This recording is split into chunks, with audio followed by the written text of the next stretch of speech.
We have a lawsuit that's been filed against Paramount Pictures for copyright infringement related to Top Gun Maverick. Okay, so this Yes. film is doing incredibly well. We It's haven't seen it breaking yet. records. No, I want to see it though. I want to see it. I'll tell you what, when the trailer came out for this thing, so you know, obviously I mean I love Top Gun. Like it's such a cheesy movie, but I love them. I love the movie. It's cool. I like Tom Cruise. I like Val Kilmer, Tom Skerritt. I like the movie. I like the movie. Meg Ryan. Um, so I was kind of excited to see it from just the nostalgia point of view, but there's not a Right. part of me that thought that this was going to be good. Like I was going to see it. Of course, I'm going to see it, So you're but surprised by the success? Is that what you're saying? I'm surprised by the success because I thought it was just going to get whatever. But like even on social media, I'm seeing people actually know that I actually respect their music or their taste when they say things or say they love it. So apparently, this is a really really fun movie that I'm excited to kind of see now because I thought it was just going to be. I was going to watch it, but I thought it was going to be awful. Now I'm watching it, thinking, oh, it's probably going to be pretty good. I know Lady Gaga was a part of the soundtrack and writing that whole thing and is getting some success from that. So it's pretty cool. Like I'm interested, but yeah, no, this Yeah, lawsuit. so let me give you a rundown. So, Top Gun Maverick continues to fly high at the box office, but a lawsuit over the rights to the movie just landed at Paramount Pictures. The family of the man whose magazine article inspired the 1986 film Top Gun is suing Paramount Pictures over copyright infringement. So, the writer of the article has since passed, and so his estate, so specifically his widow and his son, are bringing this lawsuit. And what they're saying is that the copyright to the story, that this was kind of like a life rights that was granted to Paramount Pictures, has expired. And that they actually sent what's called a copyright notice or copyright termination notice, and Paramount failed to get a new license in place, which would have covered Top Gun Maverick. And so So they're this saying is basically, I just okay. wanted to just really quick because I have a quick question or just to point out. So this is a lot different than a lot of the stories and stuff that we cover on this channel because this is something where the Paramount's everybody's acknowledging that yes, we bought this story and this is just about who owns the rights of it now, not that, it's not that this guy isn't his story or wasn't based on this. That's all being acknowledged because they've already paid for it. Now they're just determining who owns it, if I understand that right. Right. So this is different. This isn't like this guy's just saying, "Oh, you ripped me off." This is Yeah, so to just kind of oversimplify it, copyright revisions and updates provide that after so many years, after 35 years, you have the ability to send a reversion, a termination notice, and you say you are no longer entitled to use my copyright. And so what happens is that the in this case Paramount has the right to then say, okay, we'll give you a new license fee. Let's work out the deal. But if they don't respond, which they didn't, or what that's the allegation that they right. didn't respond to that termination notice, then the rights expire. And so if you're going to do a new thing, right, a derivative work based on that story, then there has to be a new license in place. And obviously, it would have been a very expensive license. This is a very expensive Right. production. Now, I don't know that we're going to get into this, but let me just kind of show you guys really fast. I thought this was interesting. So I pulled the complaint, and Is if you Tom guys Cruise named? are it's I'm sure he's a very, producer. as of now, it's Paramount Pictures Corporation. And so we see the widow and we see the son. But something I was going to just kind of point out is that we not only have the complaint, which has been filed in the United States District Court of Central District of Columbia, I'm sorry, Columbia, California, but they also filed Exhibit 1. And so what they did is they are already out the gate providing a side by side comparison of here's the Yeah, original I love it. story and here's the sequel. And here are all the ways that it lines up between the original story and what now we see in this new sequel. So if you guys are interested, I could certainly do this on a different and a separate live stream, and we'll go through this entire complaint. But for purposes of kind of this initial touch on it, I just thought I would address the story and let's talk about it a little bit and get your thoughts. Now, as it relates to when I do these deals, as you guys know, I'm a real attorney.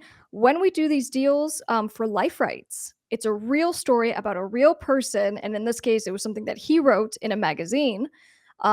And so, Paramount comes, says, this is great. I want to make a film. They pay him usually a lot of money. And there's usually contingencies, box office contingencies and all this kind of thing. But now we have a sequel. And so the position and the response that Paramount has put out is to say that they're going to fight the lawsuit. Paramount is saying these claims are without merit and we will defend ourselves vigorously, which is kind which of a is weird very statement. interesting. That's a weird statement because they've already acknowledged that they've whatever, because they had the rights and they did it for the first film or whatever. So it's just weird that now they're saying that they're using the same characters, that they're using the same whatever, just continuing on the story, that they don't want to give the guy a taste. Like that's just, or his family a taste. Like that's where it just seems kind of weird. Like what do they? I wonder. I really want you to get into that complaint because I want to see what they're asking for, what their alleged damages are, because I think this is one I think is going to kind of go on because I think he's got something. Yeah, I mean, I'm seeing some interest. I Yeah, don't know. I agree with Do you get Nick into Fury. it?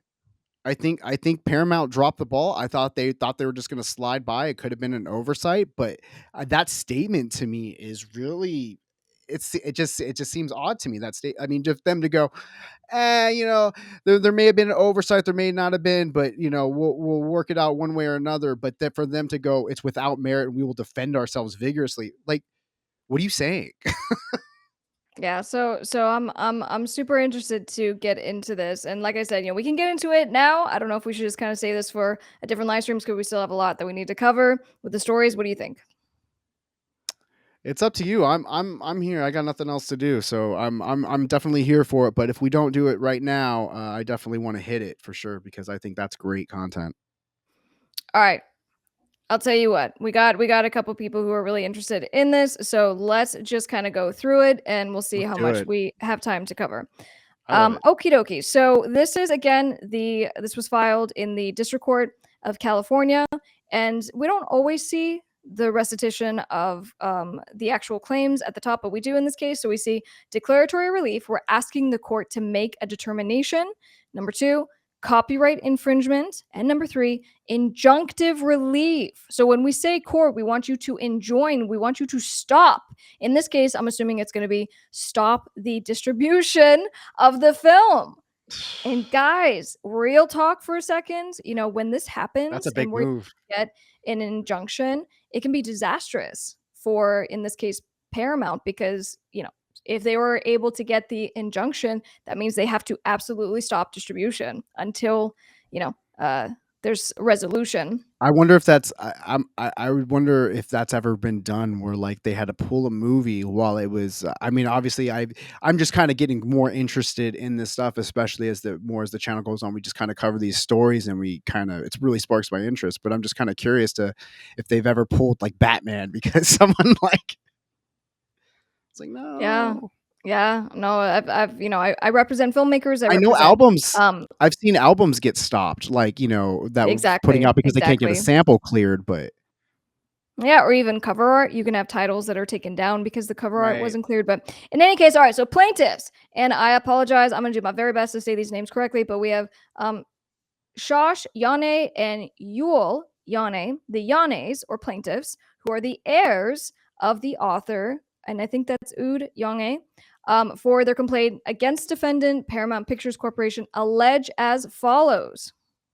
All right, so the original author wrote the story in 1983, which was entitled Top Guns, the story from which the 1986 motion picture Top Gun, the 1986 film, and the recently released 2022 sequel motion picture Top Gun Maverick are derived. Okay, so again, he's the author, and these are derivative works based on his original story.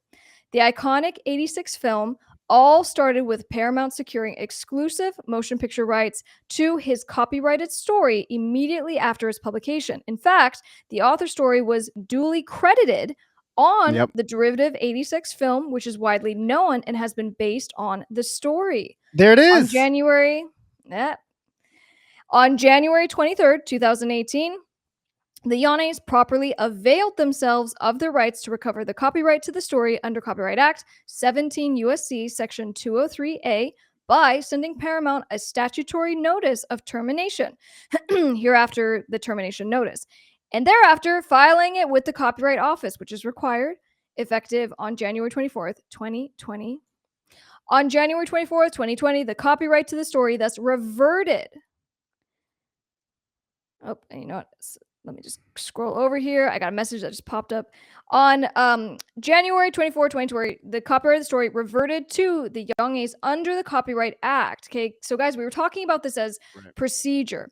After 35 years, you can send notice of termination. The rights holder has the ability to say, okay, great, let's do another license, let's do another deal, and they can negotiate at that time. So they're saying, we did send that required notice. And Paramount deliberately ignored this, thumbing its nose at the statute. This case arises out of Paramount's conscious failure to reacquire the requisite film and ancillary rights to the Yonay's copyright story prior to completion and release of their derivative 2020 sequel.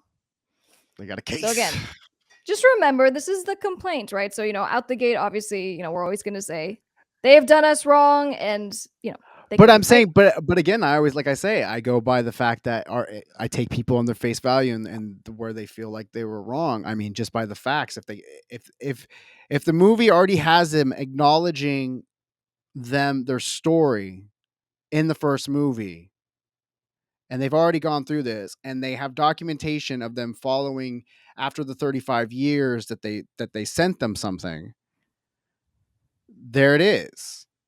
I'm saying if all of that stuff if everything that in that complaint is true, not just like opinion, or I feel like I'm not talking about money, I'm not talking about value, I'm not talking about percentage or anything. I'm talking about if that stuff is true, why are we, gonna vigorously defend ourselves without merit?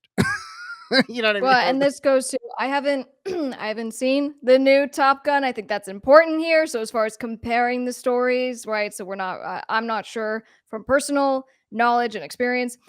Nike on Facebook, stopping distribution would reduce the profits they hope to glean from the so-called infringement. We talked about this with the Mariah Carey story. Sometimes you want to sit back and let them do their thing. Let them make their tens of millions or hundreds of millions of dollars, because I'm going to come after that. But they're not doing that. They're trying to stop distribution. Right. I think to your point, maybe not the smartest move, but let's go back to the complaint. Is that a tactic? Could that just be like a threatening tactic just to show their passion for it? It's like, this isn't about money for us. This is about our father and his legacy, and you're destroying it. So I want it stopped. Even I'm saying whether they buy it or not, does that help the passion of the complaint if the judge is looking at it? What they request, like if they go, yeah, we're just looking for like 50 grand and whatever, like we don't want to stop them from making money, we just want our piece of it, as opposed to no, like we need this stop, take it out of the theaters. Like, what are you doing? I think this goes, potentially to the credibility. Is this going to impact whether they actually get the, restraining order, the injunction? No, they have a factual burden of proof to prove to the court to get what they need. But I think it does go to kind of public opinion of credibility, right? So they aren't just kind of sitting back and waiting. They're doing it now while the film is at its peak, while the film is still, on track to still make a lot of money over the following weekend. So it's an interesting point. Let's go back to the complaint. All right, so Paramount engaged in willful conduct alleged herein, notwithstanding that it is a sophisticated multinational corporation whose core business is based upon the value and enforcement of copyrights and other intellectual property. So they're kind of getting to the fact that Paramount knows better. Paramount should have already kind of dealt this. This isn't a new thing. So I think that's kind of what they're trying to say. So here you have the parties. And so we kind of went through this with the Mariah complaint. So we have the widow, so Shosh, we have the widow of author, and then we have the son of the author, and the defendant, Paramount. Jurisdiction and venue. Again, we're now getting into the basis of why the court is entitled to hear this matter. This is a copyright infringement claim. Plaintiffs are seeking injunctive relief to stop the film from being circulated in distribution. So now let's kind of jump into the statutory background, because this is interesting, guys. So it starts the U.S. Copyright Act of 1976, excuse me, provides an author with the inalienable right to recapture the copyright to the author's creative material after a lengthy waiting period by terminating without cause prior transfers of such copyright. So a transfer being a license. Yes, you can use my story to make your big film. Right. It's a temporary license. Right. So after a certain period of time, you can terminate. Termination is carried out by simply serving advance notice of termination on the original grantee or its successors and filing the notice with the Copyright Office, whose or within the delineated time window. Okay, so then it goes into, well, pursuant to Section 203, it provides for the termination post 1977 transfers of the copyright. This did happen, of course, after 77 by the author during a 5-year period commencing 35 years after the date the rights were transferred. Okay, so the requisite notice of termination sets forth the effective day of termination within the 5-year window. So basically, just to say, here's what the law is. That amount of time has lapsed. We issued the applicable notice. The termination right is the most important authorial right provided by the Copyright Act, short of the copyright itself. Congress was therefore very protective of the termination right, and to that end, enacted a number of provisions to prevent any waiver or encumbrance of the termination interest. For instance, termination of the prior copyright grant may be effective, notwithstanding any agreement to the contrary. Okay, so let's talk about that for a sec. To the extent that Paramount was, arguing, well, our license was still in place. If it's been 35 years, that they can still issue that notice of termination and it will supersede the contract. So that's very interesting. And, obviously copyright law goes to protect authors. Right. I think this one is going to be one that we're going to be kind of hearing about a little bit longer, because this one just feels like it has a little bit more to it. And all these things, and that was my question, just if the holding the movie up, trying to stop it from its release, is just like kind of like a tactic for money. I just think it's just weird that they wouldn't have had a conversation, like that there just wasn't any kind of just acknowledgement. Yeah. Harley, the estate of the writer of the plot idea for Top Gun, is trying to take the movie hostage for ransom, in my opinion. I think that's one way to look at it. All right, so let's kind of give a once over again. So this goes through and just touches on the termination rights. We're kind of getting the gist of it. So in addition, the Copyright Act has no extraterritorial application. Foreign rights to the story remain with Paramount, such that, notwithstanding Yonay's termination rights, Paramount would always continue to benefit from Top Gun. So what they're talking about here, guys, is that even after you issue termination notice, the original work, so the original Top Gun, can still be in circulation. They don't get to pull the plug and say, you don't get to use the copyright anymore and you have to stop distributing the film. This applies to any future uses, which is obviously what they're claiming. They're saying this was a sequel. And so since it was a sequel, we terminated. You owe us money because you were supposed to get a license. You didn't. And so that's where this is at. Okay, so now they're going to kind of go into the facts common to all claims for relief. Let's get into this a little bit. So the original story was published in April 21 of 1983 in May 83 issue of California Magazine and was registered in the U.S. Copyright Office October 3 of 1983. The magazine was well known, the subject of a story. It was a naval training base, rather dry. Was rather dry. In contrast, however, the author's copyrighted story was written in a remarkably vivid and cinematic fashion with reference to Hollywood stars and epic films such as From Here to Eternity. Rather than focusing merely on the dry historical details of the training school, the story focuses on the pilots, the top guns, and their personal experiences, singling out two particular, a hotspot pilot, Yogi, and his radio intercept officer, Possum, as they are hammered into a team. I don't know. I feel like I'm about to get into a spoiler here because they're going to be telling the story and making a comparison. I don't know. Maybe we should save the rest of this. I haven't seen this I don't yet. want any spoilers. I mean, other than I'm sure they fly around, Tom Cruise says some snarky things. He's doing his own stunts. He probably hooks up with some girl, has some kind of inner conflict, and then at the end of it, it's Kenny Loggins in the danger zone, and it goes All right. like right at the end, and All right, so I'm gonna leave it there. Let me go to the comments really fast. It expired in 2020. The reproduction for the sequel went beyond that date. Paramount is going to have to pay. That's what it's kind of looking I like. think so. We're gonna finish the complaint at a different time because we have other stories we need to get to. But I wanted to kind of go through and just help you guys to understand copyright a little bit and the basis of this complaint. So I think that that's a little bit more clear now. So any final thoughts on this? No, just I'm looking forward to seeing the movie, and they need to come out of pocket for this dude if everything is out as it reads to me.